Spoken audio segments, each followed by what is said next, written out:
This is the Definitely Uncertain podcast. Each week, we look at how high net worth families can improve their lives, decisions, and investments in a deeply uncertain world. We always aim to provide practical information, even if we can't offer specific investment advice. Today, we'll be looking at US real estate. My name is Darren Rockman, and I'm a partner at Goldrock Capital. With me is Jay Zweibel, Executive Managing Director at the Harbour Group, a US firm that owns over $12 billion in US and global real estate. Hi, Jay. Hi, how you doing, Darren? Great. Thanks for joining us. Thank you. We're in another crisis, the corona crisis this time, which is always lots of fun. And as one of the people who knows the US real estate market better than most, firstly, how do you think owners of US real estate are going to fare during this crisis? So when we say real estate, we need to approach every asset class separately.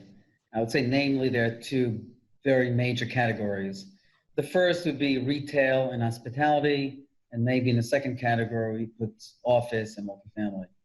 So when it comes to retail, they came into the COVID-19 crisis kind of depressed. The past years, we have the Amazon effect and had a very negative impact on retail, on malls, shopping centers, and even high street retail as well. And then on top of that, I would say an additional nail in the coffin was COVID-19. And just in April, there was a decline of 16.4% in retail sales in the United States. That's the largest decline since 1992. Wow. Clothing, the decline was almost 80%. And I guess we all can understand that. First of all, no one's buying anything, and no one's really wearing any clothing except if they have a podcast. So that I would say is a sector that hits dramatically, really, really dramatically. Whether it's a quarantine or the stay-at-home policies, people are not buying. Is that short-term, or is there a long-term impact to that? So that's why I was saying it came into this depressed, and I think online shopping got even stronger. So I think this is here to stay. I'm not sure it would have the same long-term effect on restaurants. People still want to go out to eat. Again, I'm not talking about the next 12 months, but people still want to go out to eat. People still do buy their groceries. But when it comes to apparel, electric appliances, I think it's safe to believe that some of the crisis is here to stay. Okay. So we'll definitely, and by the way, we're seeing J.Crew is bankrupt, JCPenney is on the verge of going bankrupt.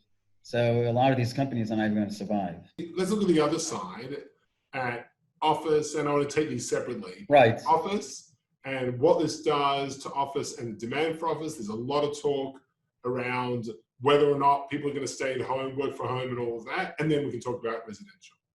Right. So when it comes to office, first of all, what we're seeing today is the strong balance sheet tenants. They're paying, whether they're impacted or not impacted by COVID-19, they're paying. Then you have the SMBs. There, I think you're starting to see more hardship. Businesses. Exactly. And again, I wouldn't say in our portfolio we don't have a lot of smaller tenants, but for sure, I would assume that we should be seeing some of those in difficulties. But specifically in office buildings, I would say the fitness centers are basically not paying. They're closed, have no idea what their future is going to be. We have the stores, the retail, which again, generally not paying unless they're convenience stores. And some coffee shops are paying. And then, of course, we have the co-working spaces. The co-working spaces are basically empty. Their leases are short-term. Many of their leases are short-term, although some of them did move into longer-term tenants. So those also going through difficult times. And this is something you and I have talked about also before, which is this problem that the WeWork model had around long leases that they had in their building versus short leases that they had with their tenants. Do you think that this is the end for the WeWork model? No, I don't think so. I think the WeWork model just had to come into perspective. They got weak balance sheets, and they're the first to suffer. When we talk about office in general, so in advance of this, actually, we ran a little Goldrock poll on LinkedIn to see what people wanted to do when they went back to work.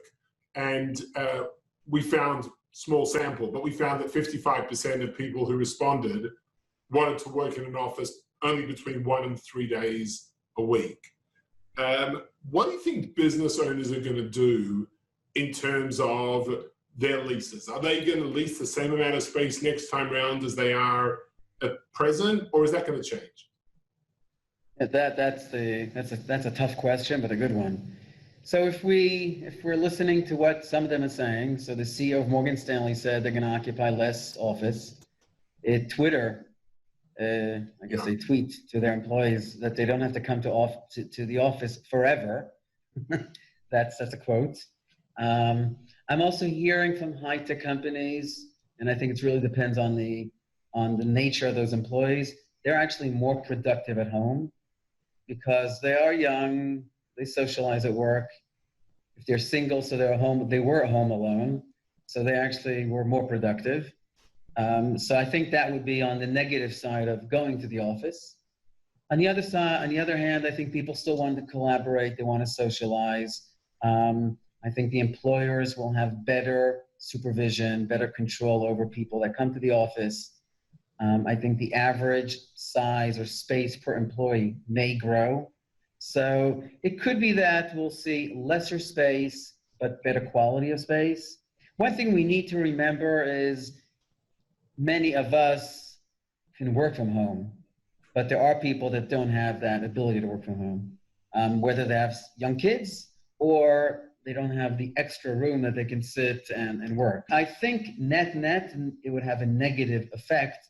I'm not sure to what extent, but I think we will see some changes. So if we switch away from office and now look at the multifamily market, which is another market where you guys at Harbor have a lot of expertise and a lot of depth of knowledge, what do you think this crisis is going to do to multifamily investing?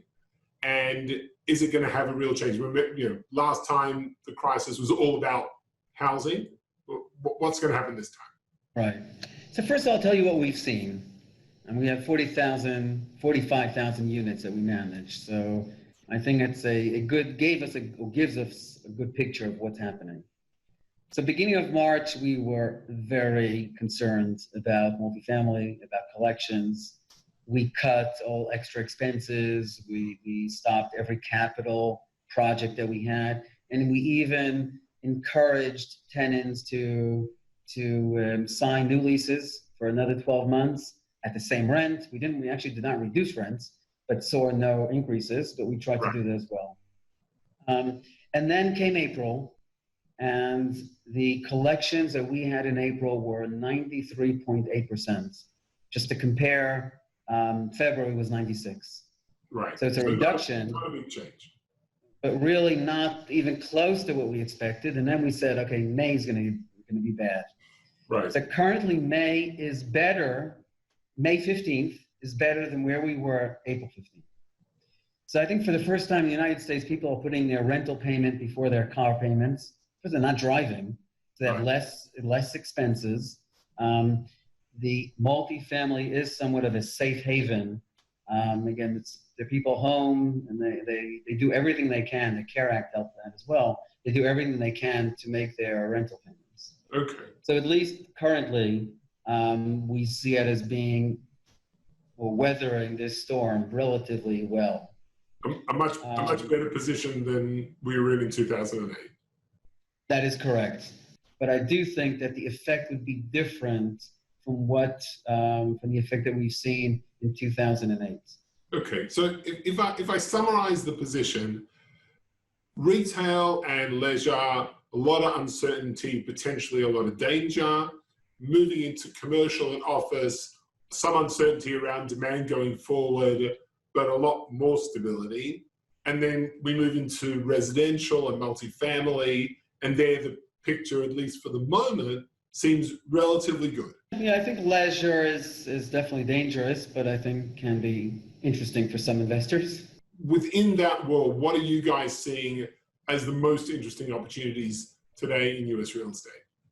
I think that, like we said, in terms of fundamentals, multifamily is, I don't want to say the word healthy, but definitely okay. No rental increases now, but perhaps we will see it a year from now when the value add comes back and people will start living in an increasing rent environment.